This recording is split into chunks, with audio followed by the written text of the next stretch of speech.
Pakistani cricketer کے حوالے سے جو ایک نئی کنٹروورسی سامنے آئی ہے اور بیسیکلی یہ پاکستانی اداکارہ اور ماڈل ہیں ہما سلیم.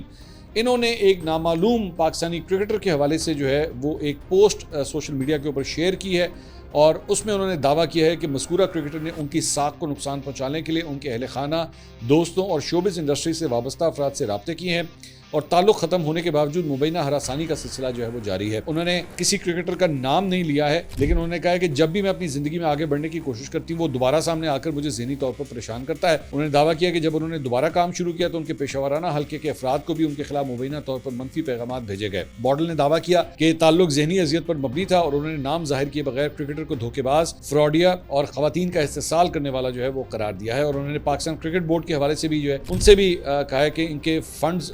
جو ہوٹلوں میں مبینہ طور پر استعمال کیے جاتے ہیں ان سے متعلق معلومات بھی ان کے پاس موجود ہیں. تو یہ معاملہ جو ہے وہ کافی سیریس ہو سکتا ہے. آپ کو یاد ہوگا آج سے چند ہفتے پہلے جو ہے وہ ثاقب چدڑ کا معاملہ بھی جو ہے اسی طرح ایک سوشل میڈیا پوسٹ سے سٹارٹ ہوا تھا جب مومنہ اقبال نے بیسکلی سوشل میڈیا کے اوپر جو ہے نام نہیں لیا تھا، نام لیے بغیر انہوں نے جو ہے وہ یہ کہا تھا کہ جی مجھے ایک پولیٹیشین جو ہے وہ ایک ایم پی اے جو ہے مجھے تنگ کر رہا ہے. نام نہیں لیا تھا لیکن الٹیمیٹلی 2-3 دن 4 دن کے اندر جو ہے وہ نام سامنے آ گیا تھا اور اس کے بعد اب ایف آئی آر اور کاؤنٹر ایف آئی آر جو ہیں ایک دوسرے کے خلاف ہوئی ہیں، مقدمے جو ہیں وہ چل رہے ہیں. آپس میں کوئی ڈیل شیل جو ہے وہ ابھی تک نہیں ہو سکی ہے لیکن یہاں پہ بھی جو ہے ابھی تک نام سامنے نہیں آیا. اب دیکھتے ہیں کہ یہ خاتون جو ہے وہ